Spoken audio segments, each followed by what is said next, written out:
எதிர்கட்சி வரிசையில் ஒருத்தர் கூட கிடையாது. அம்மா ஒரே ஆள். ஆளுங்கட்சி வரிசையில் ஃபுல் ப்ரெசென்ட் அம்மா உட்காந்துருக்காங்க. அடுத்து எதிர்கட்சி தலைவர் பேசுவார், சொல்கிறாங்க, சபாநாயகர் சொல்கிறாரு, எழுந்தாங்க. எதை பற்றி காதில் வாய்க்கல. கோரஸாக கத்துனாங்க, என்னென்னமோ பண்ணாங்க, குறுக்கீடு பண்ணாங்க, கிராஸ் பண்ணாங்க, ஒன்றும் கவலைப்படல. அம்மா கிட்டத்தட்ட 1.25 மணி நேரம் நினைக்கிறேன் நான். அவ்வளவு நேரம் அம்மா ஃபுல் ஸ்பீச்சை முடிச்சுட்டு தான் நன்றி வணக்கம்னு சொல்லிட்டு உட்காந்து வெளியில் வந்தாங்க. சிங்கம்னா அவ்வளோ பெரிய குகைக்குள்ளே போய் நரிக்கூட்டத்துக்கு முன்னாடி சிங்கம் போய் உட்காந்துட்டு வந்திருக்குன்னா பெரிய விஷயம் இல்லையா? அது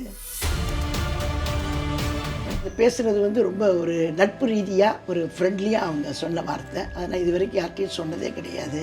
யார்ட்டையும் சொல்லலை, இப்போ யார்ட்டையும் சொல்லலை, இது வரைக்கும் சொல்லலை. அம்மா இந்த வாழை பிடிக்கிற அழகு இருக்குது பாருங்கள், இவ்வளோ நல்லா அழகாக அந்த வால் பிடிக்கிறாங்க பாருங்கள். அந்த அங்கெல்லாம் அம்மாவை அப்படி தானே பார்த்தோம். ஜான்சி ராணியா, ராணி மங்கம்மாவா, வேலு நாச்சியாரா, இப்படி தானே பார்க்குறோம் அம்மாவை. நாங்கள் புரட்சி தலைவி அம்மான்னு நாங்கள் கூப்பிட்றதே இந்த மாதிரி அவங்களையெல்லாம் கம்பேர் பண்ணும்போது எங்கள் அம்மாவும் ஈக்குவல் டு அம்மா அப்படின்னு பார்க்குறதுனால தான் வாள் கொடுத்தோன்னு இந்த வாழை எவ்வளோ வேகமாக அதுதான் ஒரு அழகு.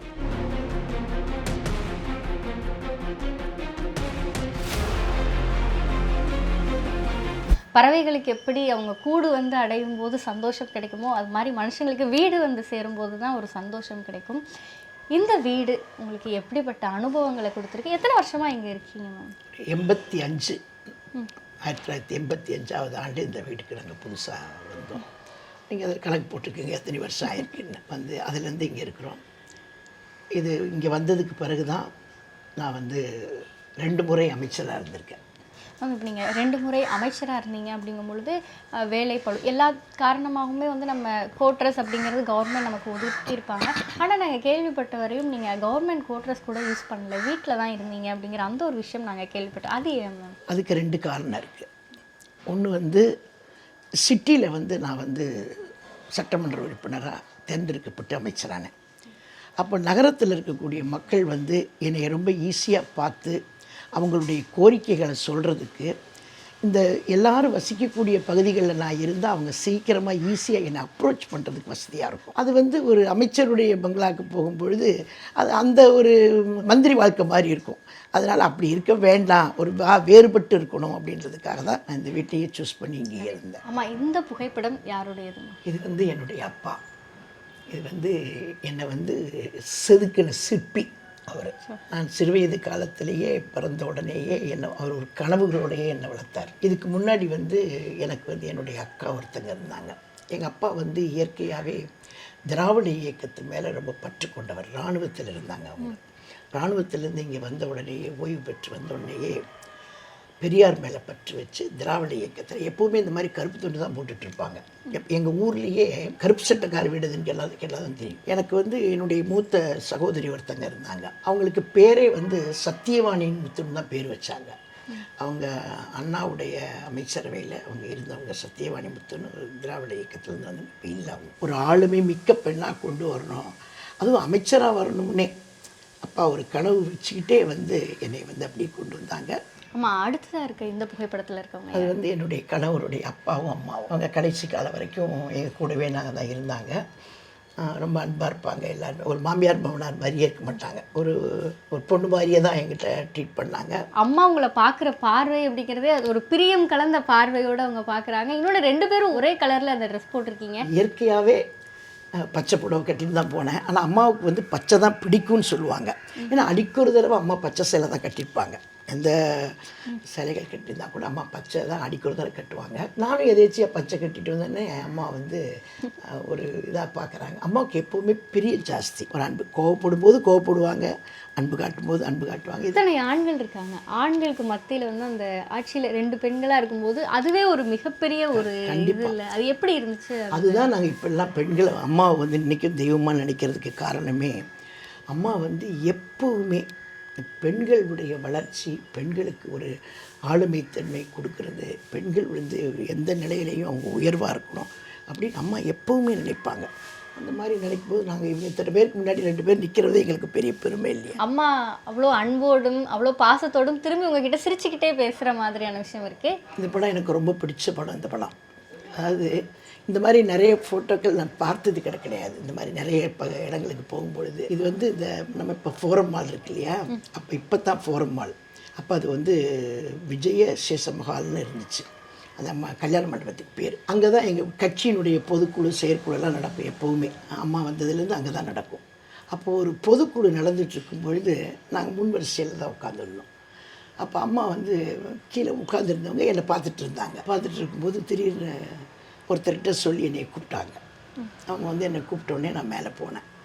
போனோடனே அம்மா என்கிட்ட பேசினாங்க. அது பேசுகிறது வந்து ரொம்ப ஒரு நட்பு ரீதியாக ஒரு ஃப்ரெண்ட்லியாக அவங்க சொன்ன வார்த்தை. அதை நான் இது வரைக்கும் யார்ட்டையும் சொன்னதே கிடையாது. அதனால் வந்து இப்போ நான் அதை சொல்ல முடியாது. ரொம்ப அழகாக இருக்கு பார்க்குறதுக்கு. நானே வந்து எனக்கு சிரிப்பு அளக்க முடியல.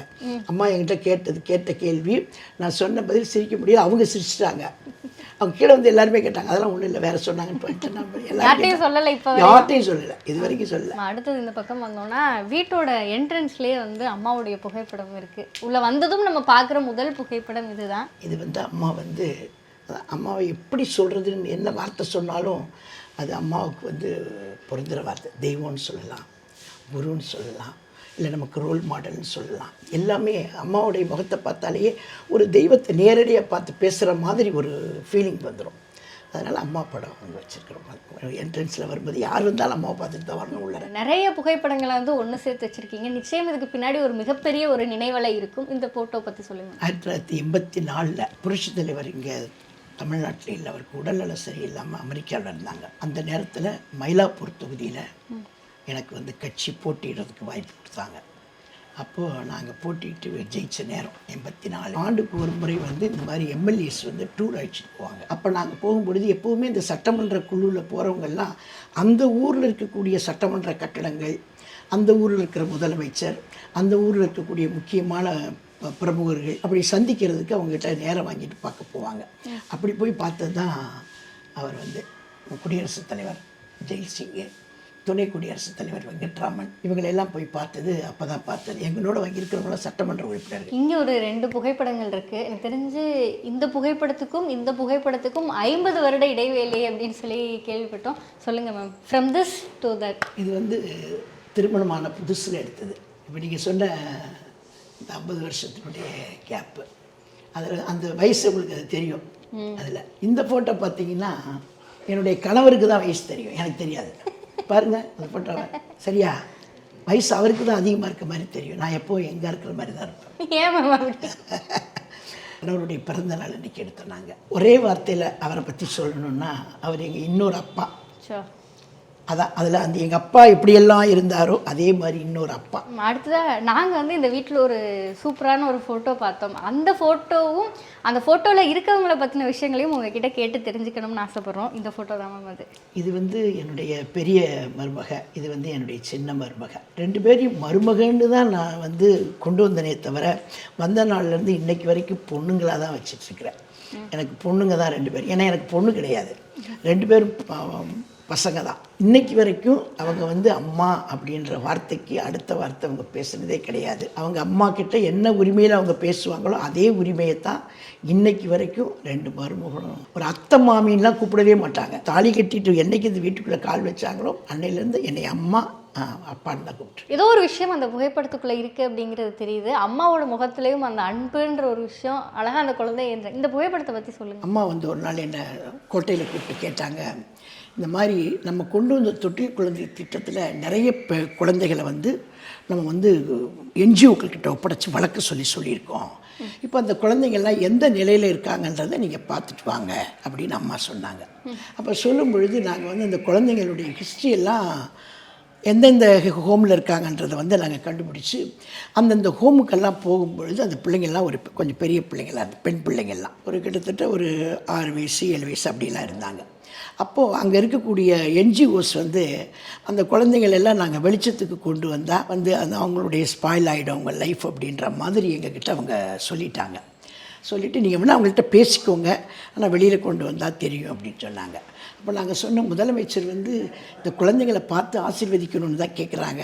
நம்ம முதலமைச்சராக இருக்கும்போது கண்டெடுக்கப்பட்ட குழந்தைகள் அவங்க வீசி எறியப்பட்ட குழந்தைங்க, அதனால் ஒரு முறை அழைச்சிட்டு வந்து காட்டுங்கன்னொன்னே அப்போ ஒரு என்ஜிஓ கிட்ட போய் நாங்கள் பேசணுன்னே அந்த பிள்ளைங்களை வந்து தனியாக வண்டி வச்சு அமுச்சு விட்டு அம்மா கிட்ட கொண்டு வந்து காட்டி அம்மா வந்து அந்த குழந்தைங்கள்ட்ட எல்லாம் வந்து பேசி ஆசீர்வாதம் பண்ணி அந்த குழந்தைகளை வாழ்த்தி அமிச்சாங்க.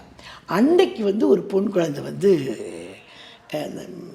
தாமஸ் மவுண்டில் இங்கே மவுண்ட் ஏரியாவில் ஹில்ஸ் ஏரியாவில் முள்ளுக்கு புதருக்குள்ளே ஒரு குழந்தை கிடக்குதுன்னு எங்களுக்கு தகவல் சொன்னாங்க.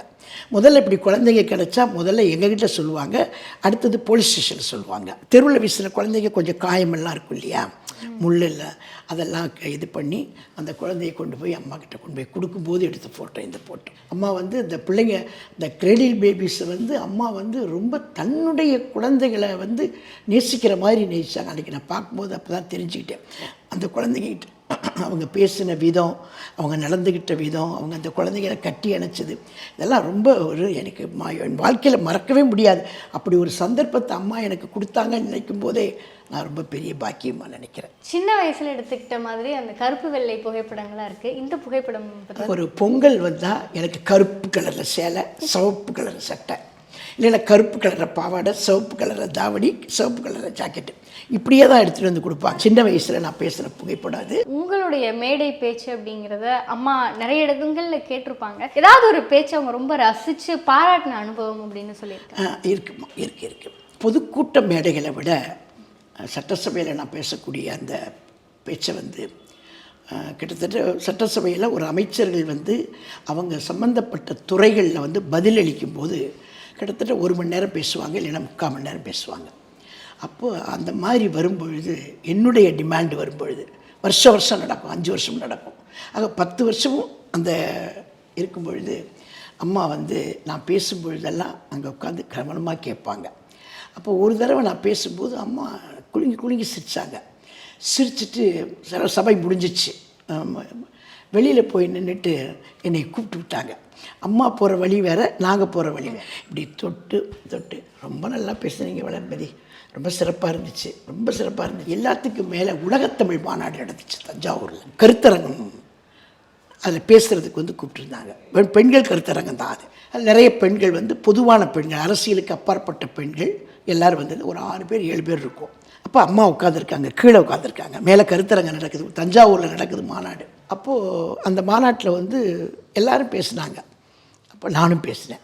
மேடைக்கு போனோடனே தான் அது பிஏ என்கிட்ட சொல்கிறாரு, இந்த மாதிரி வந்து அம்மா வந்து உங்களுக்கு பரிசு கொடுக்க போகிறாங்க, நீங்கள் ரொம்ப நல்லா பேசுகிறீங்க, அதுக்காக பரிசு கொடுக்க போகிறாங்க அப்படின்னு. எனக்கு தரையில் நிற்க முடியலை, என்னால் எதிர்பார்க்கவே இல்லை. நான் எல்லோரும் பேசுகிற மாதிரி நம்மளும் பேசுகிறோம் அப்படின்னு. அப்புறம் நான் போனோடனேயே அம்மா வந்து பேரை கூப்பிட்டு இந்த கருத்தரங்கில் சிறப்பாக பணியாற்றிய பேசிய இதாக இருக்குன்னு சொல்லிட்டு ஒரு 3 பவுன் அன்னைக்கு வளையல் அம்மா கொடுத்தாங்க. உங்களோட செயின் டாலரில் வந்து அம்மாவுடைய புகைப்படத்தை பார்க்க முடிஞ்சிச்சு. எத்தனை வருஷமாக மேம் இந்த செயின் போட்டிருக்கீங்க? 15 இயர்ஸ்ன்னு வச்சுக்கோங்க, தப்பாக சொல்லிடக்கூடாது. இல்லை வந்து அப்போ இருந்து எனக்கு என்னவோ அம்மா மேலே வந்து ஒரு பெரிய இதை ஏன் போட்டிருக்கோன்னு எனக்கு அம்மா மேலே ரொம்ப ஒரு பக்தி ரொம்ப ஜாஸ்தி ஆயிடுச்சு. அவங்கள பார்த்தோன்னே அவங்கள எப்போவுமே இதயத்தில் வச்சுக்கிட்டே இருக்கணும், அம்மாவை எப்போவுமே இதயத்தில் வச்சுட்டு இருக்கணும் அப்படின்ற மாதிரி ஒரு எண்ணம் என் மனசில் வந்து, அப்புறம் நானாக வந்து இது எங்கே கிடைக்குன்னு போய் தேடி கண்டுபிடிச்சி இப்படி ஒரு படம் அம்மா நிறைய தடவை பார்த்துருக்காங்க. என்ன சொல்லியிருக்காங்க? அந்த மாதிரி எதுவும் கமெண்ட் கொடுத்ததே இல்லை. அம்மா பார்ப்பாங்க, ஆனால் கமெண்ட் அம்மா கொடுத்ததில்லை. ஆனால் எப்போவுமே நான் போட்டிருப்பேன், எங்கே போனாலும் போட்டிருப்பேன், கோயிலுக்கு போனாலும் போட்டிருப்பேன், எங்கே போனாலும் போட்டிருப்பேன். இது பெரிய விஷயம் என்னன்னு கேட்டிங்கன்னா, சிறுவாபுரி முருகன் கோயிலுக்கு போயிருந்தேன் ஒரு 2 வருஷத்துக்கு முன்னாடி. அப்போ போயிருக்கும்போது கோயிலுக்கு வெளியே நிறைய காயெல்லாம் விற்பாங்க. அப்போ நான் போயிட்டு வரும்போது நிறைய ஃப்ரெஷ்ஷாக கிடைக்குங்க காய், கிராமப்புறம் தானே. அப்போது வேர்க்கடலை ஒரு அம்மா வச்சிட்டு இருந்தாங்க. அந்த அம்மாட்ட போய் வேர்க்கடலை கேட்டேன். அந்த அம்மா முகத்தை பார்த்துட்டாங்க, என்னை பார்த்துட்டு என் பேரை சொல்லி நீங்கள் தானே? ஆமாம் அப்படின்னு. அப்போ அந்த நேரம் பார்த்து இந்த செயின் வந்து இப்படி உள்ளே போயிடுச்சு, மறைஞ்சிடுச்சு. அந்த அம்மாட்ட எனக்கு கடலை போட்டுக்கிட்டே கேட்குறாங்க, ஏம்மா நீ வந்து ஒரு செயின் போட்டிருப்பிய அம்மா பேரை சொல்லி. அந்த அம்மா பணம் போட்டு செயின் போட்டுருப்பிய, எங்கே போனாலும் அது தெரியுமே, எங்கம்மா அப்படின்னு கேட்டாங்க. எனக்கு தூக்கி வாரி போட்டுடுச்சு. மறந்துட்டு வீட்டில் வச்சுட்டு வந்துட்டோமான்னு பார்த்தா இல்லையே, மறக்க மாட்டோமே அப்படின்னு பார்க்குறேன். அப்புறம் பார்த்தா அந்த சேலை மடிப்பில் இருந்தது. அப்புறம் எடுத்து இந்த இருக்குமா அப்படின்னு. ஐயோ நீ போட்டுக்குமா, எப்போவுமே அவங்களெல்லாம் நீ மறக்கக்கூடாது அப்படின்னு அந்த அம்மா வந்து என்கிட்ட அந்த அம்மா படிப்பறிவு இல்லாதவங்க, ரோட்டில் கடை வச்சுருக்கிறவங்க, அன்னன்னைக்கு வியாபாரம் செஞ்சு பிழைக்கிறவங்க, அவங்களுக்கு அம்மா மேலே வந்து ஈடுபாடு இருந்து நான் போட்டிருக்கேன்ற வரைக்கும் அவங்க கவனிச்சிருக்காங்கன்னா அம்மாவை எந்த அளவுக்கு இப்படியெல்லாம் பார்க்குறாங்க பாரு. அம்மாவை பற்றி மக்களுடைய பார்வை அப்படிங்கிறது ஒரு இரும்பு பெண்மணி அப்படின்னு சொல்லலாம். இன்னொன்று, எத்தனை அரசியல் தலைவர்கள் வந்தாலும் அசைக்க முடியாத ஒரு சிங்கம் அப்படிங்கிறது தான் அரசியல் வரலாற்றில் அம்மாவுக்கான இடம். உங்களுக்கு அவங்க கூட பழகிறதுக்கான வாய்ப்பு கிடைச்சிருக்கு அப்படிங்கும்போது என்ன மாதிரியான விஷயங்கள் உங்களுக்கு? நீங்கள் அவங்கள பார்த்து நாங்கள்லாம் அம்மா மாதிரியே தான் நாங்கள்லாம் கொஞ்சம் வேகமாக இருந்தோம். அதில் எல்லா வேகத்துக்குமே காரணம் அம்மா தான். நீங்கள் பார்த்தீங்கன்னா அம்மா எதிர்க்கட்சி தலைவராக இருந்தாங்க. எதிர்க்கட்சி தலைவராக இருக்கும் பொழுது மறைந்த முன்னாள் முதலமைச்சர் கருணாநிதி முதலமைச்சர். அப்போது அம்மாவோட வந்து சட்டமன்ற உறுப்பினர்கள் எதிர்க்கட்சி வரிசையில் உட்காந்துருக்காங்க. அன்றைக்கி அம்மா போகலை சட்டசபைக்கு, இவங்க மட்டும் உட்காந்துருக்காங்க. சட்டமன்றம் 60 பேருக்கு மேலே உட்காந்துருக்காங்க. அப்போது சபாநாயகர்கிட்ட இந்த 60 பேர் ஏதோ கேள்வி கேட்டு பிரச்சனை பண்ணி ஏதோ விவாதங்கள் வந்து 60 பேரையும் வெளியேற்றிட்டார் சபாநாயகர்.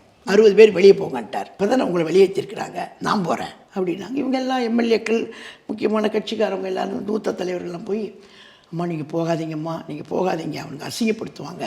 யார் பேச்சும் கேட்கலீங்க, போனாங்க, தைரியமாக போனாங்க. எதிர்க்கட்சி வரிசையில் ஒருத்தர் கூட கிடையாது, அம்மா ஒரே ஆள். ஆளுங்கட்சி வரிசையில் ஃபுல் ப்ரெசண்ட்டு அம்மா உட்காந்துருக்காங்க. அம்மா உட்காந்து அடுத்து எதிர்க்கட்சி தலைவர் பேசுவார், சொல்கிறாங்க, சபாநாயகர் சொல்கிறாரு, எழுந்தாங்க. எதை பற்றி காதலை வாய்க்கல. கோரஸாக கற்றுனாங்க, என்னென்னமோ பண்ணாங்க, குறுக்கீடு பண்ணாங்க, கிராஸ் பண்ணாங்க, ஒன்றும் கவலைப்படல அம்மா. அவங்க பாட்டுக்கு சொல்கிறத சொல்லிவிட்டு கிட்டத்தட்ட 1.25 மணி நேரம் நினைக்கிறேன் நான். அவ்வளவு நேரம் அம்மா ஃபுல் ஸ்பீச்சை முடிச்சுட்டு தான் நன்றி வணக்கம்னு சொல்லிட்டு உட்காந்து வெளியில் வந்தாங்க. சிங்கம்னா அவ்வளோ பெரிய குகைக்குள்ளே போய் நரிக்கூட்டத்துக்கு முன்னாடி சிங்கம் போய் உட்காந்துட்டு வந்திருக்குன்னா பெரிய விஷயம் இல்லையா அது?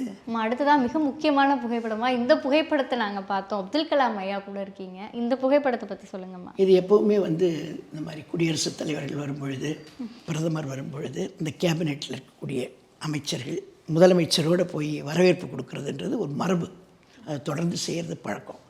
அதே மாதிரி வந்த உடனேயே அவங்கக்கிட்ட முதலமைச்சர் வந்து அறிமுகப்படுத்துவாங்க, எல்லாரையும் வந்திருக்கக்கூடிய அமைச்சர்களை அறிமுகப்படுத்துவாங்க. அதே மாதிரி ஐயா அப்துல் கலாம் அவர்கள் வந்து இந்த ஆலந்தூர் முனிசிபாலிட்டிக்கு வந்தாங்க, மகளிர் சுய உதவிக்குழு பெண்களோட பேசுகிறதுக்கு. அப்போ வரும்பொழுது அப்போது அமைச்சர்கள்லாம் வந்து விமான நிலையத்தில் வரவேற்பு கொடுக்கறதுக்காக அம்மா அவர்களோட போகும்பொழுது அம்மா வந்து சொல்கிறாங்க, இந்த மாதிரி சோசியல் வெல்ஃபேர் மினிஸ்டர் வளர்மதி அப்படின்னு அம்மா சொல்கிறாங்க. அவர் அப்படியா வாழ்த்துக்கள் அப்படின்னு சொல்லிட்டு அந்த ஷால் வாங்குறாரு. எனக்கு முதல் வந்து அம்மா என்னை அமைச்சராக அறிவிச்சிருக்கிறாங்க. அறிவித்த உடனே நம்ம வந்து அம்மாவை பார்த்து வாழ்த்து வாங்கிட்டு ஆசீர்வாதம் வாங்கிட்டு வரணும்னு குடும்பத்தோடு போனோம் நாங்கள். அப்போ போகும்பொழுது எங்கள் 2 சன்னுக்கு கல்யாணம் ஆகலை. அப்போ எங்கள் 2 சன்னும் கூட வந்தாங்க. என் பெரிய சன்னு முத்தமிழன் அவர் பேர், சின்னவர் பேர் மூவேந்தன். இப்போ உங்களுக்கு வந்து எம்ஜிஆர் ஐயா பேர் வச்சாங்க, பசங்களுக்கு யார் பேர்? புரட்சி தலைவர் எம்ஜிஆர் பேர் வச்சார். இவர் வந்து பி மூவேந்தன். இவர் வந்து இப்போ அரசியல்வாதி ஆகிட்டார். ஆமாம், இப்போ வந்து எங்கள் கட்சி இயக்கத்தில் வந்து ஒரு அம்மா பேரவையில் மாநில லெவலில் ஒரு துணை செயலாளர் பதவியில் இருக்கிறாரு. அதே மாதிரி அண்ணன் எடப்பாடியாருடைய எந்த வேலைகளை சொன்னாலும் அது உடனடியாக செய்யக்கூடிய விதத்தில் இயக்கத்தில் ஒரு முக்கியமான ஒரு இடத்துல அவர் இருக்கிறார். குழந்தைகளுக்கு அம்மா தான் பேர் வச்சாங்க. இது வந்து முதல் தடவையாக நான் அமைச்சராக பதவி ஏற்றுக்கிட்ட ஃபோட்டோ இது. அம்மா நிற்கிறாங்க இல்லையா, அப்போ 2 பேர் முதல் கேபினெட் ஃபார்ம் பண்ணிட்டாங்க. எங்களை வந்து ஒரு 6 மாதம் கழித்து தான், ஒரு 4 மாதம் கழித்து தான் 2ஆவதாக எங்களை சேர்த்தாங்க அம்மா. அது வரைக்கும் நான் சட்டமன்ற உறுப்பினராக தான் இருந்தேன். அப்போது அந்த நேரத்தில் எங்கள் 2 பேரை மட்டும் சேர்த்தாங்க. அவர் அறநிலையத்துறை அமைச்சர், நான் வந்து சமூக நலத்துறை அமைச்சர். 2 பேரையும் மட்டும் தனியாக பதவி பிரமாணம் எடுத்தாங்க கவர்னர் மாளிகையில். அது அப்போ எடுத்த ஃபோட்டோ. ஸ்கூட்டி கொடுக்குற ஃபங்க்ஷனுக்கு பிரதமரை கூப்பிட்டுருந்தார் அண்ணன் எடப்பாடியார். அப்போ கூப்பிட்டுருக்கும்போது, அப்போ பிரதமர் வந்திருக்கும் பொழுது இதே மாதிரி மரபுப்படி எல்லோரும் நின்று ரிசீவ் பண்ணுவாங்க இல்லையா. அப்போ ஒத்த ரோஸ் தான் கொடுக்கணும் பிரதமருக்கு, பொக்கையெல்லாம் கொடுக்கக்கூடாது. பெருசெல்லாம் அது அந்த மாதிரி அவங்களுக்கு பாதுகாப்பு வளையத்தில் இருக்கிறதுனால கொடுக்க மாட்டாங்க. அப்போ நான் கொடுக்குற வாங்கிட்டு அவர் தேங்க்யூ சொல்லி இருக்கிறாரு அந்த ஃபோட்டோ. இது வந்து ஒரு பொதுக்குழுவில் நம்ம ராமச்சந்திரா கன்வென்ஷன் சென்டர் இருக்கு இல்லையா, அப்போ அம்மா இறக்குறதுக்கு ஒரு 2 ஆண்டுகளுக்கு முன்னாடி நடந்த பொதுக்குழு. அந்த பொதுக்குழு மேடையில் அம்மாவுக்கு வாள் கொடுக்கணும்னு வாள் கொடுத்தேன். அம்மா வந்து இந்த வாழை பிடிக்கிற அழகு இருக்குது பாருங்கள், இவ்வளோ நல்லா அழகாக அந்த வாள் பிடிக்கிறாங்க பாருங்கள். இந்த புகைப்படத்துலேயும் 2 பேரும் பச்சை கலரில் தான் புடவை கட்டி, அது என்னமோ அது அமைஞ்சிருது. அதாவது நான் எதேச்சியாக பச்சை கட்டின்னு போக அம்மாவும் பச்சை கட்டிட்டு வர்றாங்க, அது தெரியல அம்மாவுக்கு. அப்போ தான் நாங்கள் வந்து நினச்சிக்கிறது அம்மாவுக்கு பச்சை தான் பிடிக்கும் அப்படி நாங்களாம் கெஸ் பண்ணிக்கிறது தான் இது. வேலு நாச்சியார் அந்த அங்கெல்லாம் அம்மாவை அப்படி தானே பார்த்தோம். ஜான்சி ராணியா, ராணி மங்கம்மாவா, வேலு நாச்சியாரா, இப்படி தானே பார்க்குறோம் அம்மாவை. நாங்கள் புரட்சி தலைவி அம்மான்னு நாங்கள் கூப்பிட்றதே இந்த மாதிரி அவங்களையெல்லாம் கம்பேர் பண்ணும்போது எங்கள் அம்மாவும் ஈக்குவல் டு அம்மா அப்படின்னு பார்க்குறதுனால தான் வாள் கொடுத்தோன்னு அந்த வாழை எவ்வளோ வேகமாக அவங்க நின்று கம்பீரமாக நிற்கிறாங்க பாருங்கள், அதுதான் ஒரு அழகு. இது வந்து அம்மாவுடைய மறைவுக்கு பிறகு அண்ணன் வந்து முதலமைச்சராக வந்தாங்க. அண்ணன் எடப்பாடியார் வந்து முதலமைச்சராக வந்தாங்க. வந்த உடனேயே முதலாண்டுன்னு நினைக்கிறேன். அப்போ வந்து பெரியார் விருது அண்ணன் கையால் வாங்கினது. அம்மா உங்களை அந்த பார்க்குற பார்வை அப்படிங்கிறதும் அது ரொம்ப அழகாக இருக்குது. என்ன நடந்துச்சு மேம்? அந்த அம்மா 2 விதமாக பார்க்கலாம். ஒன்று வந்து ஒரு பெண் வந்து இப்படி பதவி ஏற்றுக்கிறத வந்து அம்மா ரசிக்கலாம். அது பெண்ணுங்கும் போது அம்மா ரசிக்கலாம். 2வது அம்மா ஒரு பார்த்துருப்பாங்க, இந்த பதவிக்கு வந்து இவங்க தகுதியானவங்க தானா, இவங்க அதை சிறப்பாக செயல்படுவாங்களா அப்படின்றத கூட நம்ம பேசுகிறது எல்லாத்தையும் வச்சு தானே அவங்க கணக்கு போடுவாங்க. அதனால் அம்மா அப்படி கூட யோசிக்கல, இப்படி தான் யோசிக்கணுன்றது இல்லை. 2 விதமாக பெண்கள் அம்மா வந்து பார்த்துருக்கலாம். அம்மா இந்த புகைப்படம் நாங்களே கேட்கணும்னு நினச்சோம். அத்தனை பேர் முகத்துலேயும் ஒரு சந்தோஷம். இபிஎஸ் அவர்கள் உங்களுக்கு வந்து கேக் ஊட்டி விடுறாங்க, உங்களோட முகத்துலேயும் அவ்வளோ ஒரு சந்தோஷம் இருக்குது. இந்த ஃபோட்டோ பற்றி சொல்லுங்கள். இது வந்து புரட்சித் தலைவர் எம்ஜிஆருடைய 100வது ஆண்டு பிறந்த நாள் விழா. எப்போவுமே புரட்சித் தலைவருக்கு பிறந்த நாள் அன்னைக்கு தலைமை கழகத்தில் வந்து எம்ஜிஆர் மன்றங்கள் சார்பாக கேக் வெட்டுவாங்க. அது எத்தனாவது பிறந்த நாளோ அந்த அளவுக்கு வந்து அந்த கிலோ கணக்கில் வெட்டுவாங்க. அதே மாதிரி அன்னைக்கு வெட்டும் பொழுது நாங்கள்லாம் போயிருந்தோம். தலைமை கழக நிர்வாகிகள்லாம் முன்னாடி இருக்கிறாங்க.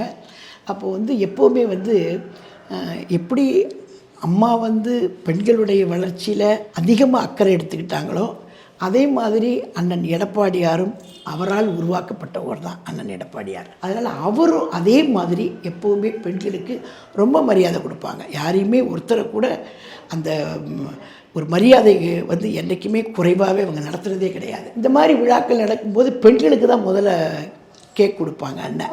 இந்த ஆண்டு கூட பார்த்தீங்கன்னா தலைவருடைய பிறந்த நாள் அன்னைக்கு கேக் வெட்டி எங்கிட்ட தான் கொடுத்தாங்க. இது வந்து அதே மாதிரி வந்து அண்ணன் வந்து பெண்களுக்கு தான் முதல்ல கொடுப்பாங்க. நிறைய பெண்கள் நிற்பாங்க, பெண்களுக்கு தான் கொடுப்பாங்க. அதே மாதிரி அன்றைக்கி வந்து கேக் வந்து அண்ணன் வந்து எனக்கு கொடுத்த ஃபோட்டோ, அந்த ஃபோட்டோ அதெல்லாம் ரொம்ப ரேர் ஃபோட்டோ. உலக மகளிர் தினம் இது வந்து மார்ச் 8 வருஷந்தோறும் தலைமை கழகத்தில் நாங்கள் வந்து விழா கொண்டாடுவோம், பெரிய விழா கொண்டாடுவோம். நிறைய ஏழைகளுக்கெல்லாம் உதவி பண்ணி ஒரு டான்ஸு கின்ஸ் அதெல்லாம் வச்சு பெண்கள் ரொம்ப கலர்ஃபுல்லாக வருவாங்க. அன்றைக்கி வந்து ரொம்ப உற்சாகமாக இருப்பாங்க. தலைமை கழகத்தில் வருஷம் நடத்துவோம். அது அம்மா இயக்கத்துக்கு தலைமை பொறுப்பு ஏற்ற காலத்திலேருந்து அது நடத்திட்டுருக்குறோம். அப்போ இந்த ஆண்டு, அது போன ஆண்டு மார்ச் 8 நாங்கள் விழா நடத்தின உடனேயே எல்லோரும் போய் அண்ணனுக்கு வந்து எடப்பாடியார் அண்ணனுக்கு வந்து வாழ்த்து சொல்கிறதுக்காக மகளிர் தின வாழ்த்துக்கள் அப்படின்னு நாங்கள் வாழ்த்து சொல்லிவிட்டு வாழ்த்து பெறுறதுக்காக எங்கள் நிர்வாகிகள் எல்லாருமே, மாநில நிர்வாகிகள், மகளிர் அணியினுடைய மாநில நிர்வாகிகள், மாவட்ட நிர்வாகிகள் எல்லாருமே மொத்தமாக அண்ணனுடைய வீட்டுக்கு போனோடனேயே எல்லாரோடையும் புகைப்படம் எடுத்துக்கணும்னு கேட்டோடனே அண்ணன் வந்துட்டாங்க. வந்து அண்ணன் வீட்டுக்கு வெளியில் இந்த மாதிரி புகைப்படம் எடுத்த ஃபோட்டோ. அது ரொம்ப ரேர் ஃபோட்டோ, இப்படி ஒன்றும் அமையாது. இப்போ எங்கேயுமே நான் இப்படி ஒரு ஃபோட்டோ வந்து பார்க்கவே இல்லை. ஏன்னா நான் நிறைய கட்சிக்காரவங்க வீட்டுக்கெல்லாம் போகிறேன் இல்லையா, இந்த மாதிரி ஃபோட்டோஸ் எதுவுமே கிடைக்காது. அந்த ஃபோட்டோ இது. அம்மா இந்த புகைப்படம் பார்க்கும் பொழுது 40வது ஆண்டு விழா மலரை வந்து அம்மா வெளியிட நீங்கள் வாங்கிக்கிறீங்க. இந்த புகைப்படம் பற்றி சொல்லுங்கம்மா. இது எப்போவுமே வந்து புரட்சித் தலைவர் பிறந்த நாள் அன்றைக்கி அந்த ஆண்டு மலர் போடுவோம் நாங்கள். அதாவது கட்சி சார்பில் ஒவ்வொரு முக்கியமான அரசியல் தலைவர்கள்கிட்ட, சமூக நல ஆர்வலர்கிட்ட எல்லாம் வந்து அவங்கக்கிட்ட கட்டுரை வாங்கி இப்படி ஒரு மலர் வெளியிடுறது பழக்கமாக வச்சிட்ருக்குறோம். நாங்கள் அது கட்சி ஆரம்பித்தது காலத்துலேருந்து இப்படி ஒரு பழக்கம் வச்சிட்ருக்குறோம். ஆண்டுக்கு ஆண்டு வந்து ஒவ்வொருத்தராக அம்மா சூஸ் பண்ணி இந்த மாதிரி வந்து மலர் வந்து அம்மா வெளியிடுவாங்க, அதை வாங்கிக்கிடுவாங்க. இது பழக்கம். இந்த ஆண்டு வந்து அம்மா வந்து என்னையே வாங்க சொன்னாங்க. அப்போ தான் எனக்கு வந்து ஒரு பெரிய சந்தோஷம். 40வது ஆண்டுங்கும் போது நான் இந்த இயக்கத்தில் 40 வருஷம் நான் உழைச்சதுக்கு ஒரு அங்கீகாரம் கொடுத்துருக்காங்க அம்மா. இந்த விழாக்கள்லாம் மிகப்பெரிய விழாக்கள். புரட்சித் தலைவருடைய பிறந்த நாளெல்லாம் மிகப்பெரிய விழாக்களை தான் தமிழ்நாடே கொண்டாடும். அம்மா இந்த புகைப்படங்களுக்கு பின்னாடி இருக்க உங்களுடைய நினைவலைகளை வந்து நீங்கள் எங்களோடு பகிர்ந்துக்கிட்டீங்க. ரொம்ப சந்தோஷமாக இருந்துச்சு எங்களுக்கு அதை கேட்குறதுக்கும் இந்த புகைப்படங்களை எல்லாம் பார்க்குறதுக்கும். ரொம்ப நன்றிம்மா இந்த செக்மெண்ட் எங்களோடு பகிர்ந்துக்கிட்டதுக்கு. நன்றி.